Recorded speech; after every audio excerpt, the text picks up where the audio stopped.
in the scorching heat of a dusty shooting range nestled in the arid outskirts of Phoenix, Arizona. Sophia Ramirez was methodically swapping out battered targets at the 600 yards marker. The sun beat down relentlessly on the rugged terrain where cacti dotted the horizon like silent sentinels. It was early morning, the kind where the air still carried a faint chill before the desert turned into an oven. Sophia, a 24-year-old undergrad majoring in environmental science at Arizona State University, had taken this part-time gig to offset the mounting cost of tuition and textbooks. She wasn't here for glory. She was here to survive, clipping targets and sweeping brass casings while dreaming of a future conserving fragile ecosystems. But on this particular day, fate had other plans, disguised in the form of a frustrated squad of Marine reconnaissance operators honing their long-range skills. The team had been at it since dawn, their camouflage fatigues blending into the sandy backdrop as they fired round after round from high-powered rifles. Among them was the newest addition, a young lance corporal named Ethan Hayes, fresh out of boot camp and eager to prove himself. Ethan was built like a linebacker with a buzz cut that screamed military precision, but his shots were anything but. Bullet after bullet veered off course, pinging harmlessly into the dirt, far from the steel plate targets. His face flushed with embarrassment and anger, he slammed the bolt of his M4 Oza's sniper rifle shut and muttered curses under his breath. This damn rifle's cursed, he grumbled loudly, enough for the whole group to hear. Ball must be warped or something. His teammates exchanged knowing glances, but no one said a word. They'd all been rookies once. Sophia had been watching from afar, her keen eyes picking up on every flaw in his technique. She'd seen it 1,000 times before.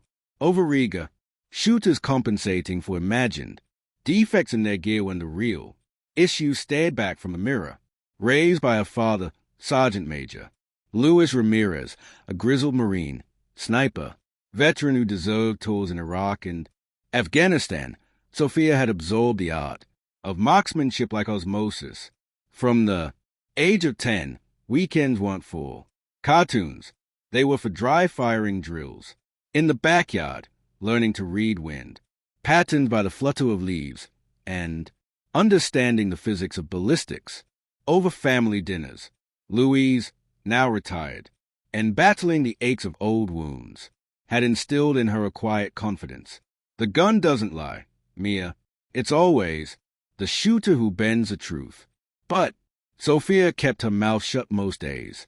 After all, she was just a range attendant, invisible in her khaki vest and baseball cap. As Ethan's frustration boiled over, he kicked at a spent casing, sending it skittering across the gravel. The squad's leader, Sergeant, first-class Jordan Can, none in sense, operator with tattoos peeking from his sleeves, tried to diffuse attention with a joke. Easy there, Ace. Save the drama for the barracks. But Ethan wasn't having it. He shouldered the rifle, again squeezed off another wild shot, and then turned to Sophia, who was nearby, resetting a target.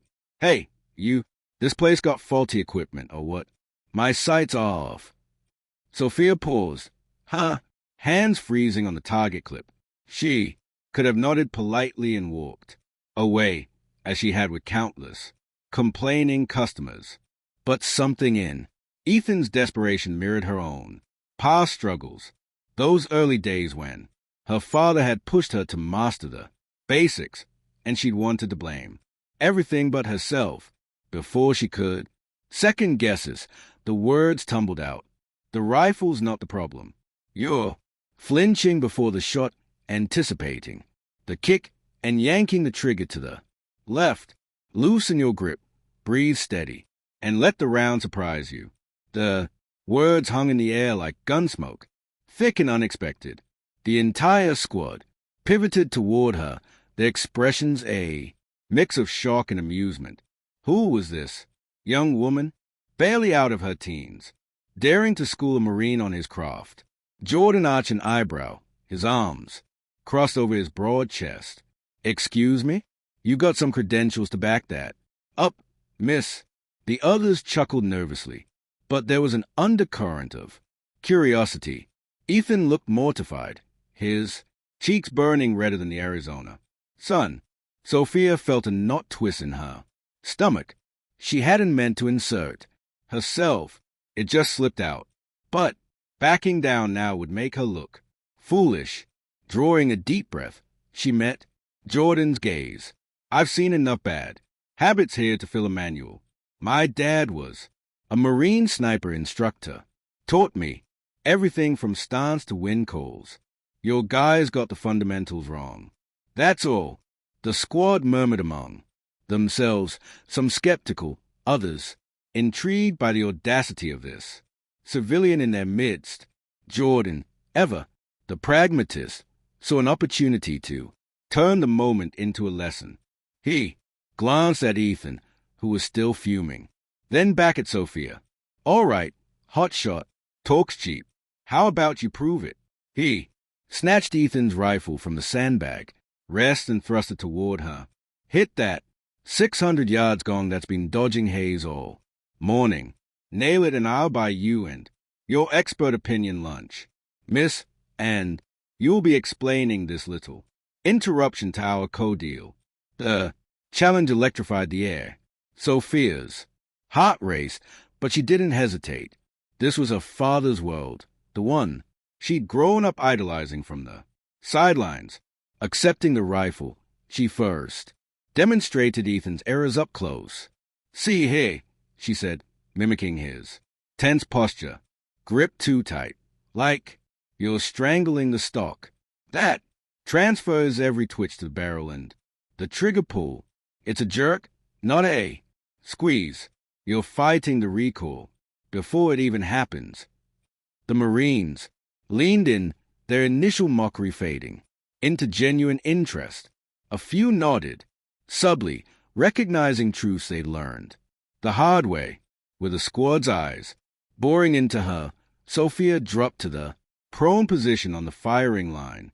The ground was warm beneath her, gritty sand pressing into her elbows.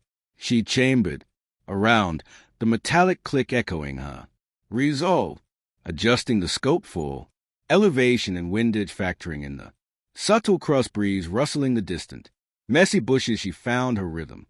Inhale, exhale, pause.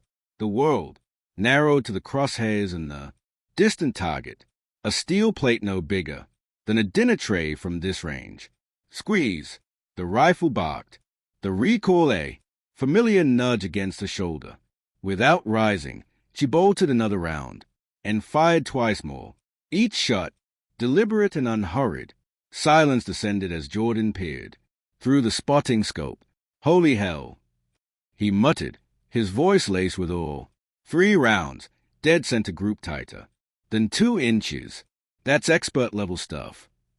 The squad erupted in a mix of whistles and claps, Ethan's embarrassment giving way to reluctant respect. Sophia stood, brushing off the dust, her face flushed, but composed. In that instant, the dynamic shifted. She wasn't just a range girl anymore. She was someone who could back up her words with cold, hard precision. Word of the impromptu. Showdown spread like wildfire through the unit, reaching their commanding officer, Major Elena Vargas, who arrived later that afternoon in a Humvee kicking up dust clouds. Vargas was a force of nature sharpened with a reputation for spotting talent amid chaos. Briefed by Jordan, she inspected the target herself, her binoculars confirming the flawless grouping. "This isn't beginner's luck," she said, turning to Sophia with a praising look. "That shot placement meets our advanced calls. Where do you learn to shoot like that?" Sophia recounted her father's influence, the endless drills that had turned a curious kid into a natural marksman. Impressed, Vargas didn't stop at compliments. We're always looking for fresh eyes on our training. Stick around for our sessions. Observe. Offer input if you see something. Could use someone who thinks outside the box. Sophia hesitated, her mind flashing to her packed schedule, lectures on climate change, lab reports on soil erosion, and the constant juggle of bills. But her father's voice echoed in her ears. Opportunities don't knock twice, Sophia. Grab him a regret. She nodded, a thrill of excitement cutting through her nerves. Little did she know, this was the spark that would ignite a whole new path. Over the ensuing weeks, Sophia became a fixture at the ranks elite. Training days, slipping in during her off hours to watch the Marines push their limits. She absorbed it all.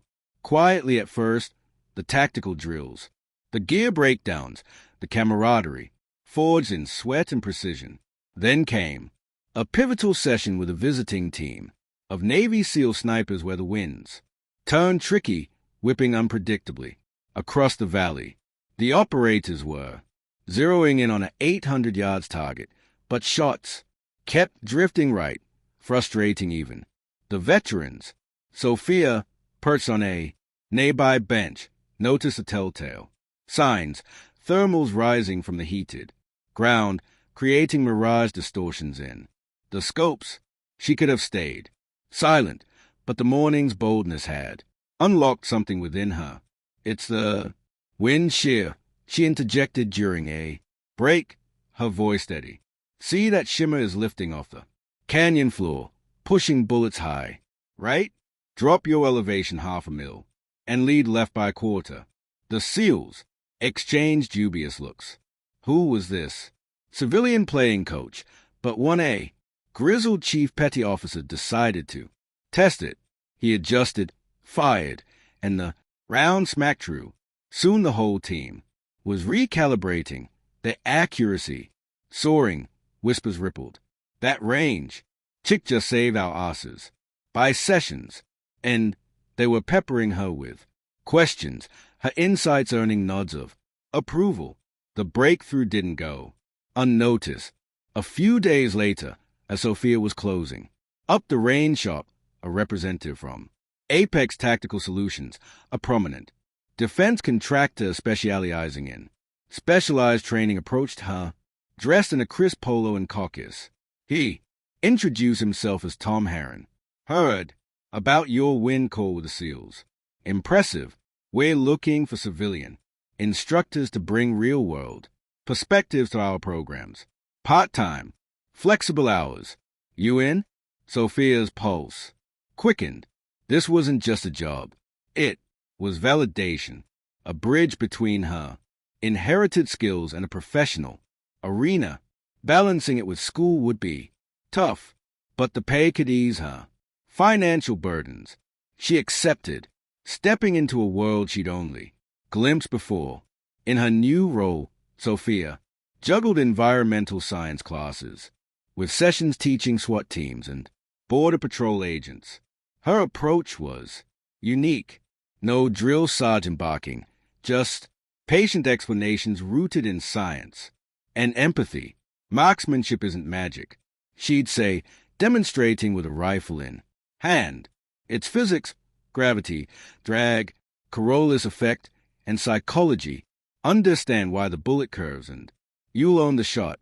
Students, often hardened law enforcement types, started skeptical but left converted. One burly FBI agent, after tightening his groups under her guidance, admitted, thought, you were too young to know squad. Prove me wrong. Her father's legacy shone through, blended with her fresh, analytical mindset from academia. As months blurred into a year, Sophia's reputation snowballed. She found herself leading workshops for Delta Force operatives, instructing on urban camouflage and low-light shooting, and even consulting for private security firms.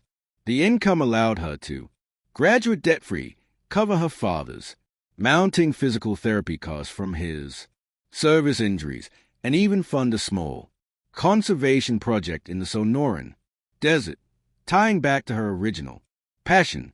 Though she earned her degree, the thrill of the range called louder than lab work. Nursing ecosystems felt abstract. Coaching shooters was immediate, transformative. That one candid critique had evolved from a risky outburst into a fulfilling career. Reflecting on it all, Sophia often marveled at how a single moment of courage had rewritten her story.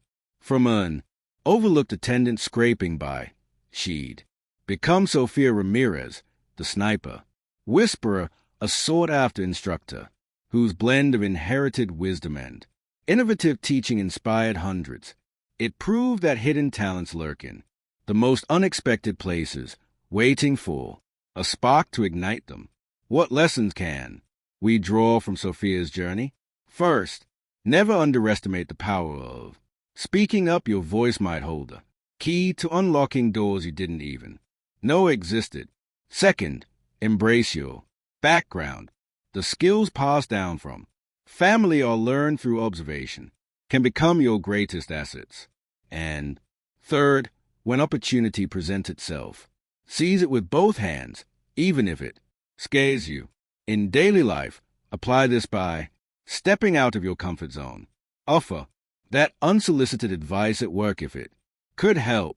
Pursue that side hustle, drawing on your hobbies or simply voice an idea in a meeting. You never know, it might change everything. Now, I am curious. Have you ever had a moment where one bold action shifted your life as trajectory? What hidden talent do you suspect you have waiting to be unleashed? Share your stories in the comments below.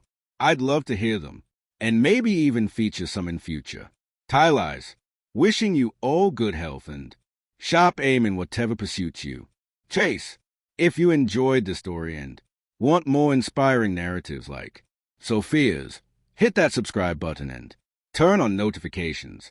Let's keep the conversation going. Your next big breakthrough might just be a click away.